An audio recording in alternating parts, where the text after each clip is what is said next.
Imagine for a second, right, that you're standing in front of this roaring fire. I mean, we're talking like 1,000 degrees Celsius. Oh, wow. Yeah, that is intense. Right. And you reach in with these heavy, heat-resistant tongs, and you pull out this glowing, crackling ceramic pot. Like you can literally feel the heat radiating off of it in waves. Just a completely raw, almost violent birth of an object. Exactly. And you let it cool down, and then you do something kind of unexpected. You take a tiny wild weed, something you literally just, scraped out of the cracks in your driveway, and you plant it in this primitive vessel. It's such a stunning visual contrast, too. You have this scorched metallic ceramic pressed right up against this fragile, totally overlooked piece of everyday nature. Yeah. And, I mean, most people would just stop right there, right? They'd put that pot on the windowsill and call it a day. But here's where it gets absolutely wild. Yeah, this is the crazy. You don't just display it. Instead, you capture this hyper-detailed image of the setup, and you feed that exact scene into a cutting-edge neural network.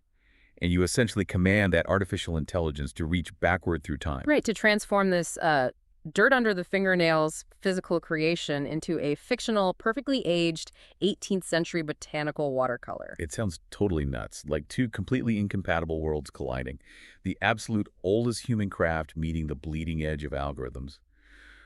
But as we comb through the sources today, we're going to see that these two worlds actually share the exact same creative soul. Which is exactly why we're doing a deep dive into this today. We are tracking the entire workflow of Bernhard Klemmer. He's a designer, sculptor, and ceramicist operating out of his studio in Buxtehude. And to really understand this collision of, like, ancient clay and modern AI, we're pulling from a pretty massive stack of sources. Yeah, we've got his personal studio transcripts, we've got silicate chemistry lecture notes from the University of Freiburg, historical archives from the Volkskunde Museum in Wien, and some really heavy philosophical essays from the Barton magazine regarding something they call the spirit of the hand. It's fascinating, honestly, that he insists on doing every single step of this process himself, especially when you look at those historical catalogs from Vienna. Back in the 18th century, making botanical art was this highly segmented, almost elitist assembly line. Sources actually call it a toxic plural authorship. Yeah, that phrase perfectly captures the dynamic because if you were producing botanical art in the 1700s, you were dealing with a rigidly stratified class system. Right. On one end, you had the botanist. This was usually this wealthy, educated, aristocratic figure who considered himself the absolute authority. He was the mind. And he would dictate everything. Every single leaf vein, every shadow, every tiny detail. And he dictated all to a copperplate engraver. The engraver was viewed simply as the hand, just a lowly craftsman whose job was to execute the botanist's vision without adding, any original thought whatsoever. So the creation of a single drawing was basically a class war masquerading as science. Basically, yeah. The botanist looks down on the craftsman for getting his hands dirty, and the craftsman naturally resents the botanist for taking all the credit while doing none of the actual physical labor. Which makes Klemmer's modern approach a direct rebellion against that entire era. He completely shatters that toxic dynamic by absorbing all of those roles into a single person. Right. In his Buxtehude studio, he's the botanist, the craftsman, the designer, and the artist. All of it. Exactly. And he applies this unified approach to Kusamono, which is this very specific, deeply poetic Japanese art form. And, if you're listening to this and immediately picturing a bonsai tree like those little miniaturized oaks and maples and shallow pots, we really need to draw a distinction here. Yeah, it's not bonsai. Right. Bonsai focuses on the grand main actors of nature. It's about taking a majestic, ancient tree and shrinking it down. But Kusamono, which roughly translates to grass thing, is entirely about highlighting the supporting actors. We're talking about, delicate ferns, mosses, wild violets, obscure grasses, things you might literally walk right past on a hiking trail without giving a second glance. Yeah. Kusamono celebrates those quiet, overlooked fragments of the natural world, allowing them to stand alone as complete, beautiful microbiotopes. And to house these microbiotopes, Klemmer engineers his vessels entirely from scratch. He has this intricate design system mapped out, featuring 5 core geometric body shapes. Right, you've got the cylinder, the bowl, the cube, the rectangle, and the trumpet. He builds these with immense mathematical precision, but then, and I love this, he subjects that perfect geometry to the absolute chaos of a Raku kiln. The Raku firing process is really where the chemistry notes from the University of Freiburg illuminate what's actually happening, because he is firing these pots at extreme temperatures. Like 1220 to 1285 degrees Celsius. Exactly. And at those temperatures, you aren't just baking clay, you are initiating these violent molecular transformations. The silica in the glaze literally melts into a glass. The chemistry involved is just wild. We were looking at catalogs of these bespoke, handcrafted glazes he mixes himself, and they literally sound like locations in a fantasy novel. Oh, totally. He has Oxenblut Raku, which is this deep, powerful oxblood red. Then there's Shadow Lake Blue and Arctic Copper Mist. He's playing with raw, dangerous chemical compounds like copper carbonates and iron oxides, and just forcing them to melt and fuse into a surface that actually has to support delicate botanical life. Right. It's a very intense process. But, I mean, I look at this whole thing. He's designing the shape, mixing the chemicals, firing the kiln, forging the moss, planting the violet, and honestly, it sounds exhausting. It really does. It reminds me of, like, a modern indie film director who insists on grinding the glass for his own camera lenses, writing the script, directing, and starring in the movie. I have to ask, isn't this just the behavior of an ultimate control freak? Like, why absorb all these roles instead of just buying a beautiful pot and collaborating with a ceramicist? You know, it's really easy to view it as obsessive, but the essays in the Barton magazine frame it totally differently. They don't see it as feeding an ego, but as protecting the integrity of the vision. Okay, how so? Well, when you rely on that 18th century model of plural authorship, the core idea gets diluted at every single handoff. The botanist compromises with the engraver, the designer compromises with the ceramicist. Oh, I see. By doing it all himself, Klemmer ensures that the rugged, scorched metallic surface of the Oxenblut glaze perfectly harmonizes with the fragile, translucent green of the fern he planted in it.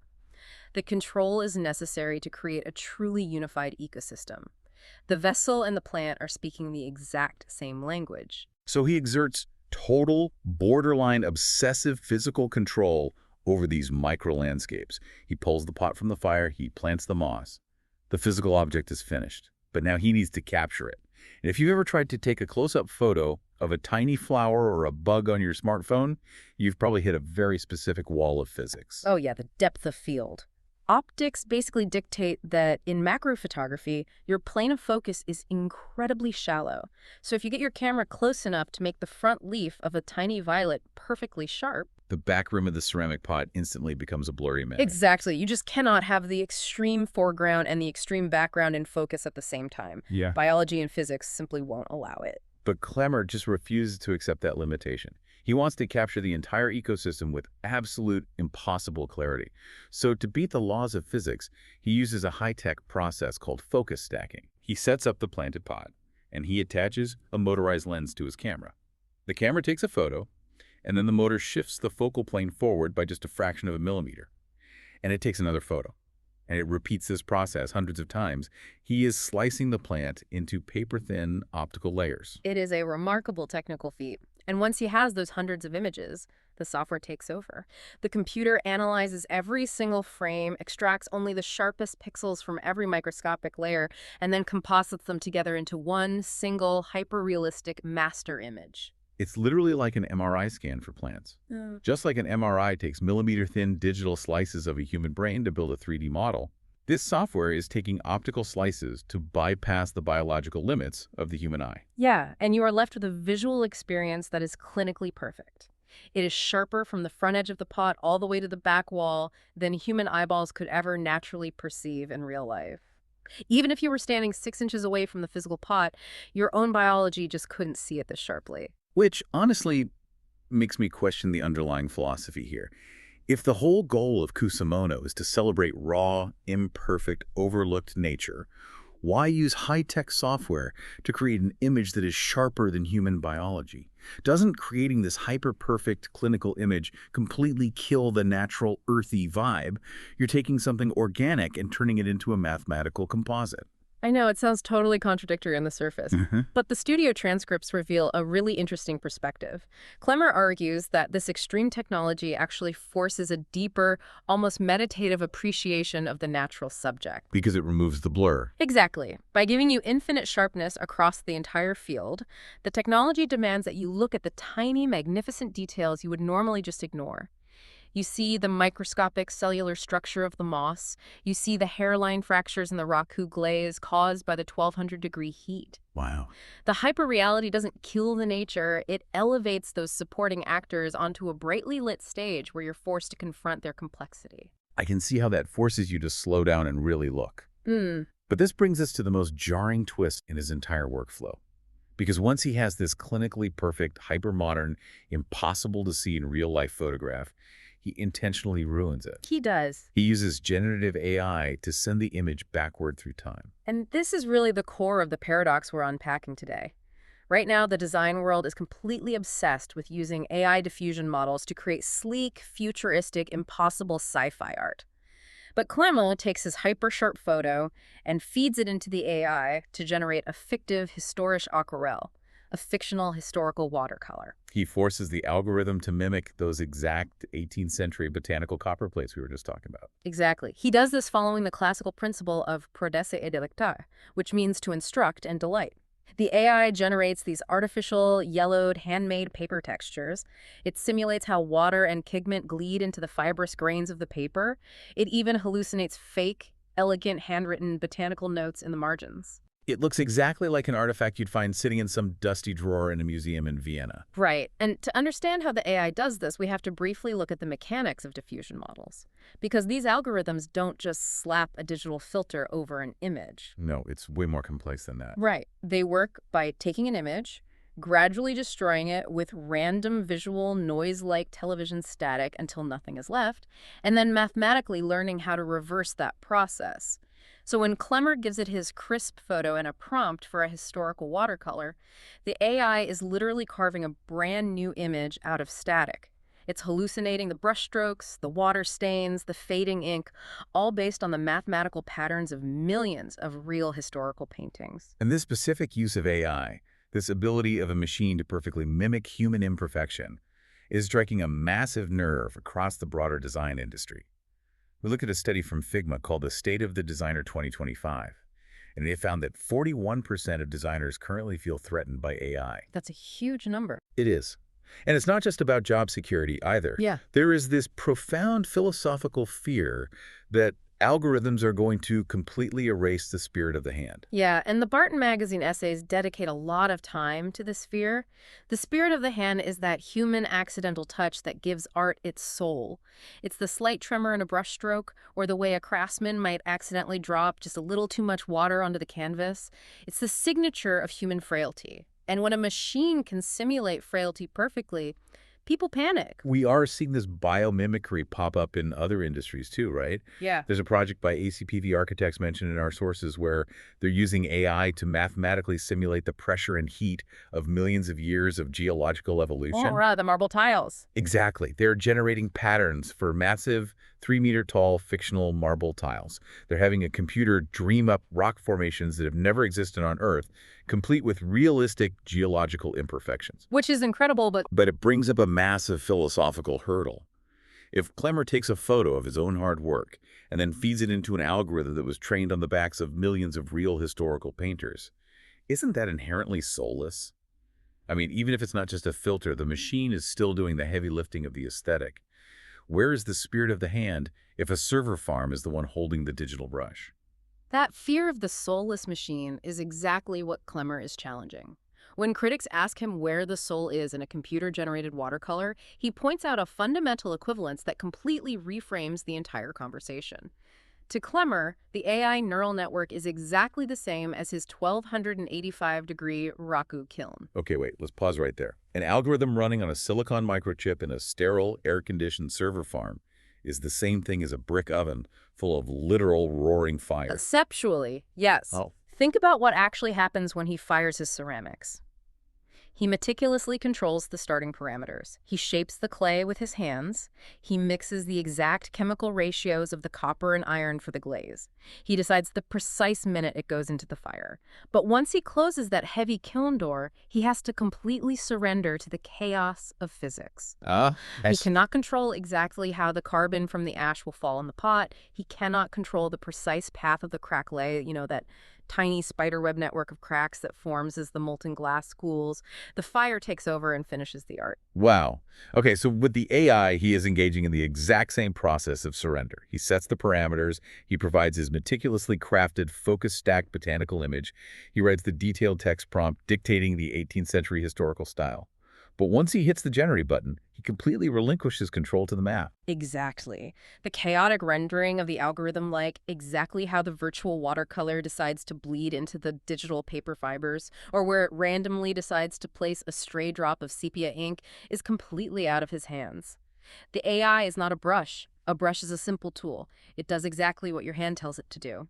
The AI is a new, unpredictable digital force of nature. He actually calls it a digital volcano. A digital volcano, I love that.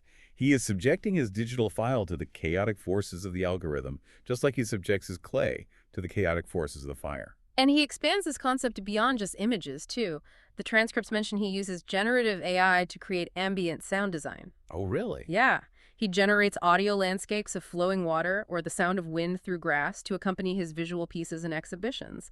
He is literally letting the digital volcano shape the acoustics of the room. That is wild. But, I mean, if we accept this premise, if the artist's job is simply to set up the parameters, toss the ingredients into the volcano, and let the algorithm do the rest, are we fundamentally redefining what an artist is? Like, is he still a creator, or has he transitioned into being a curator of digital chaos? That is really the defining existential debate for modern creatives right now. But Klemmer's workflow kind of suggests that being a curator of chaos is exactly what artists have always been. What do you mean? Well, when a sculptor carves a block of marble, they are navigating the chaotic, unpredictable veins and faults hidden inside the stone. When a traditional watercolorist paints, they are constantly managing the unpredictable way water spreads across a porous surface. The artist has always collaborated with forces outside the direct mechanical control. The neural network is simply the newest, most complex, and honestly most intimidating material we've ever discovered. If there is one thing for you to take away from this exploration of Klemmer's work, it's that the future of design doesn't mean cold, sterile screens are going to completely replace wet clay and dirty hands. It's actually the exact opposite. Paradoxically, extreme technology like microscopic focus stacking and generative AI is forcing us to slow down. Yeah, it forces us to look closer. Exactly. It's forcing us to look at the cellular structure of the moss, at the heat-fractured cracks in the glaze, and to reappreciate raw physical craftsmanship. Art is becoming this continuous cyclical dialogue. It bounces from the human hand to the physical material to the machine and back again. It's a profound synthesis, really. The technology doesn't erase the dirt under the fingernails. It uses billions of calculations to frame that dirt in a way we've never been able to see before. And I want to leave you with a final lingering thought to mull over, something directly inspired by the historical archives from Vienna we unpacked today.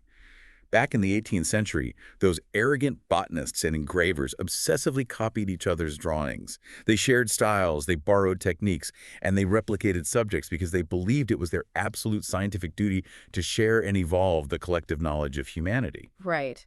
And today, we argue in courtrooms that AI models, which are trained on millions of those exact types of images, are committing massive plagiarism. But if Klemmer uses an AI model to regress his physical art back into the style of those 18th century copiers, is the machine really doing anything fundamentally different than human scholars did 300 years ago? Where exactly does organic human learning end and the machine begin? The next time you see a hyper-realistic AI-generated image, or even just pull a hot ceramic mug out of your dishwasher, take a moment to think about that glowing 1,000-degree pot, the little weed from the driveway, and the chaotic beauty of the digital volcano.